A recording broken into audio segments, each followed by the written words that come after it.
दिल्ली स्फोटानंतर मुंबईत high alert जारी केला आहे। सीएसएमटी स्थानकाची सुरक्षा वाढवली। कुठलाही अनुचित प्रकार टाळण्यासाठी पोलीस बंदोबस्त तैनात केलाय।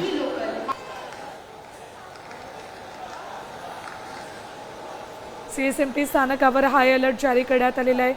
पोलीस बंदोबस्त वाढवण्यात आलेला आहे। प्रत्येक व्यक्तीच्या प्रत्येक प्रवाशाच्या बॅगची तपासणी केली जाते। थेट सीएसएमटी स्टेशन परिसरातली दृश्य आपल्यापर्यंत पोहोचलेत आमच्या प्रतिनिधी रुपाली बडवे यांनी।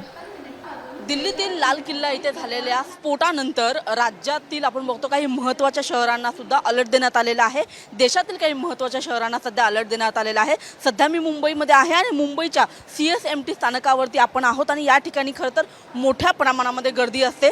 दिवसभर या भागामध्ये गर्दी असते आणि त्याच्यामुळे दिल्लीतील या स्फोटानंतर आता मुंबईमध्ये सुद्धा हाय अलर्ट देण्यात आलेला आहे। आपण बघतो की मुंबईच्या या सीएसएमटी स्थानकावरती सगळीकडे आपल्याला पोलिसांचा बंदोबस्त पाहायला मिळतोय।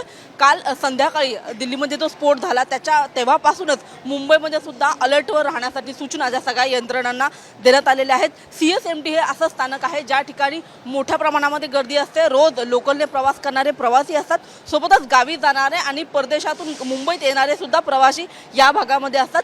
कोणीही जर व्यक्ती संशयित दिसला तर त्याची चौकशी करणं असेल किंवा मग सामानाची तपासणी करणं असेल, अशा प्रत्येक छोट्या मोठ्या गोष्टी आता आपल्याला मुंबई पोलीस करताना पाहायला मिळतात आणि याच अनुषंगाने सीएसएमटी स्थानक या ठिकाणी देखील पोलिसांचा बंदोबस्त वाढलेला आहे। कॅमेरामन रोहित शिगवणसह मी रुपाली बडवे, साम टीव्ही, मुंबई।